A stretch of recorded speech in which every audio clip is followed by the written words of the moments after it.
दोस्तों असां हींअर वञी रहिया आहियूं जहानपुर में साईं सखी अनवर साईं जो रोज़ो हज़ूर साईं जो रोज़ो आहे ऐं मुंहिंजो पहिरियों व्लॉग आहे ऐं इंशाअल्लाह तव्हांखे पसंदि ईंदो। सूफ़ी दरगाह ते आहे वञूं पिया।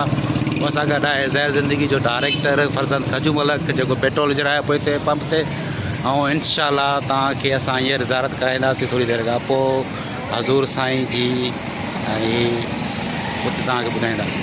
वॾी महिरबानी। दोस्तों मूंसां गॾु मुंहिंजी टीम अची रही आहे। मूंसां गॾु आहे खजू मलक ज़हर ज़िंदगी जो डायरेक्टर ऐं मुंहिंजा कैमरामैन राशिद अली स्टूडियो साहब। असां वञी रहिया आहियूं साईं अनवर साईं जी दरगाह ते जहानपुर में।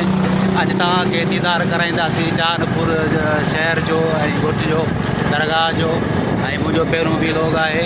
इंशाअल्लाह तव्हांखे पसंदि ईंदो। दोस्तों असां पहुची चुका आहियूं हिते साईं अनवर साहिब जी दरगाह ते ऐं पोयां ॾिसी रहिया आहियो दरगाह जो मंज़र।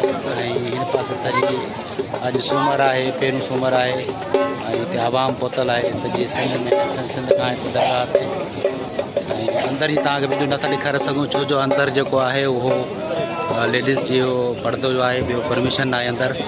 बाक़ी तव्हांखे मां ॾेखारियां थो।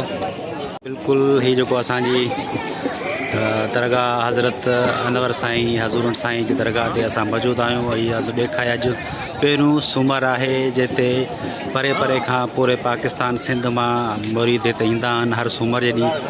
ऐं वॾी अंदरि रश अंदरि तव्हांखे जेको आहे ॾेखाओ मंज़र नथा ॾेखारे सघूं। अंदरि थोरी परमिशन आहे रिकॉर्डिंग जी, इन करे लेडीज़ घणी आहे अंदरि। त वॾी महिरबानी तव्हांजी। ऐं हीअ ॾिसी सघो था तव्हां। ऐं हीअ ॾिसो हिते सभु मुरीद फ़क़ीर हिते वेठा आहिनि। हिन पासे जेको आहे लंगर पियो हले पाणी जो सभील आहे। हिन पासे सभु तव्हां ॾिसो था आहे। हीअ धोल फ़क़ीर आहे असां सां गॾु खजू मलक आहे। दोस्तों कीअं आहियो? दुआ कयो को रस्तो खोले दुआ करणु आया आहियूं। तो ड्रामे जी रिकॉर्डिंग कयूं ताज़ा अठवनी आहे और छा कयो अथऊं तव्हां पाण कमेंट में ॿुधाइजो।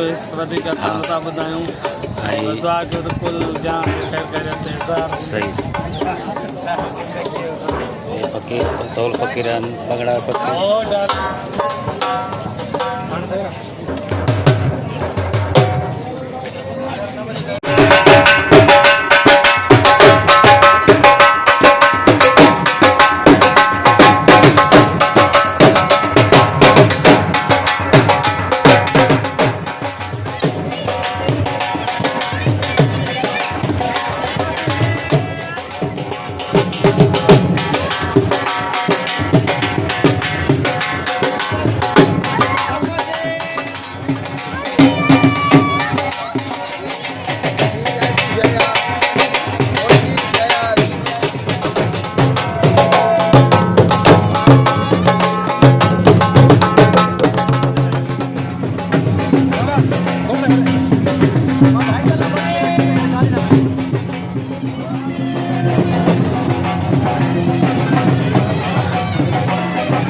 नाज दी मैं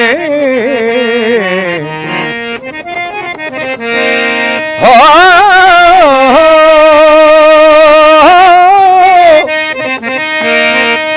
ताम ते तल जिगर नी तड़े शाबाज